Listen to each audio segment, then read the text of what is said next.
Hi, Kristen here with Railey Realty. Joining me today is Andrew Eiswert, and we are on the shores of beautiful Deep Creek Lake to talk to you guys about the Deep Creek Lake buffer strip. So Andrew lives in Garrett County. You've been a real estate agent for 15 years, right? That's right. Yeah, I have. Grew up here. My family and I love the outdoors here in Garrett County at Deep Creek Lake. And I am a person that actually loves to do his job. As Kristen said, a realtor here with Railey Realty, and I simply am showing people who are interested in the area the things I love to do as well, and helping them to make a little dream come true with their own slice of heaven. All right, so we're talking about the buffer strip. So if you're not familiar with the buffer strip, explain to them what it is. Okay, so the buffer strip is an area of land that's between the privately owned shoreline and the water. And it's owned by, the lake of course is owned by the state of Maryland, and so is the buffer strip. And it is a buffer area that's surveyed the whole 65 plus or minus miles of shoreline, around 2462 in elevation. And it serves to protect and keep that natural ecosystem that is the buffer strip intact. Yeah, and I think it helps. Most property owners are a little upset when you say you can't cut all the trees down, but it does help maintain the look of the lake. And you know, we don't see houses everywhere. It's a nice rural look and it looks beautiful with all the trees, so it can be kind of a pain to have the conservation easement in place. Right. But it is there to benefit everybody at the lake. It is, and it's there to sustain the lake going forward. Yeah, people can be crazy, and if it weren't there, you could imagine some people might pave the buffer strip. And there is a whole ecosystem going on out there in the water and in the land that needs to be preserved so that the natural dynamics of the ecosystem stay in the future. So it is strictly governed by rules and regulations from the Department of Natural Resources and Lake Management, so that future generations can experience the same joys. One of the things I will go into, though, is what's called a buffer strip special use permit.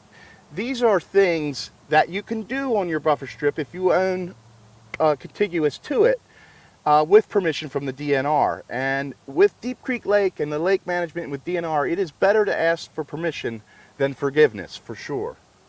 Yeah, so the special use permit can be used for stuff like a fireplace and a dock and things like that. A fire ring, for instance, a fire ring on the buffer strip with permission and a permit, no larger than 3 feet in diameter in the inside of the ring. So it seems a little strict, but again, people would be having bonfires if we didn't have that, and burning all the natural resources we have. The other thing that the special use permit does is governs the docks. And that's kind of the DNR and state of Maryland, one of their trump cards that they can hold against you, and how they enforce it by, if you go messing with the buffer strip, and if one were to cut, you know, a 80-year-old oak tree off of their buffer strip, that's a lot of biodiversity. They are not going to be happy. In fact, they're going to tell you you're going to make reparations for that, or you're not going to have a dock slip. That's one of the ways that they can enforce that. Yeah. And they're serious. And your use permit would also tell you what kind of dock you have, right, or access to the lake. It would. What it generally governs is how many boats, how many vessels, power and non-power, you can moor there.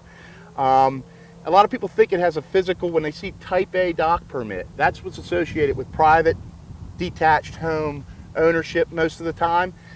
It commonly is a V-shaped inner and then with some wings out on the sides. But really what a type A is trying to tell you from the DNR is that you can keep 2 power boats, 1 non-power boat in most situations with a type A. The other type, for instance, would be a multiple slips situation in, for instance, a townhome, lakefront, or HOA up on a hill that you drive down to the lakefront portion.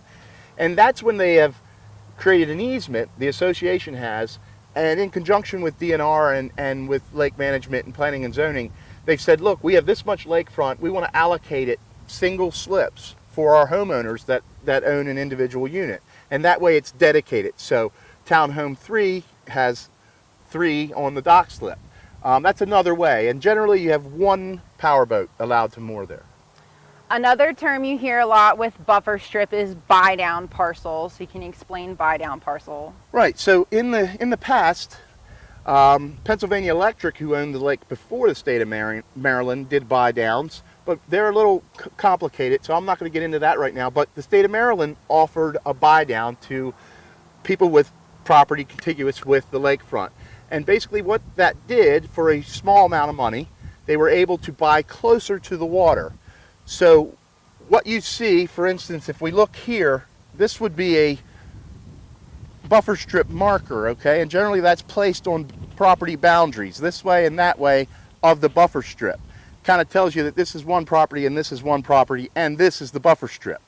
Well, they offered you to buy up higher onto that buffer, onto the buffer strip if that marker was up higher.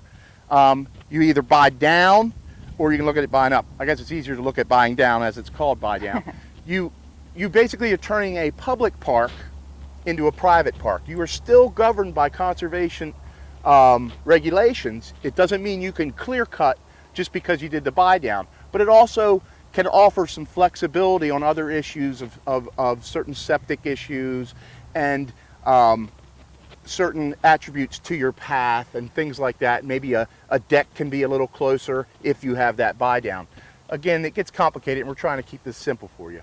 Yeah, it is a little complicated. So I think, again, that's where having a realtor, just someone who's so experienced with lakefront properties, like access properties, you know what to look for, you know how to read the deed to see what's in there, and you can explain it in better terms to someone who's not familiar with it. Right, and that is essential.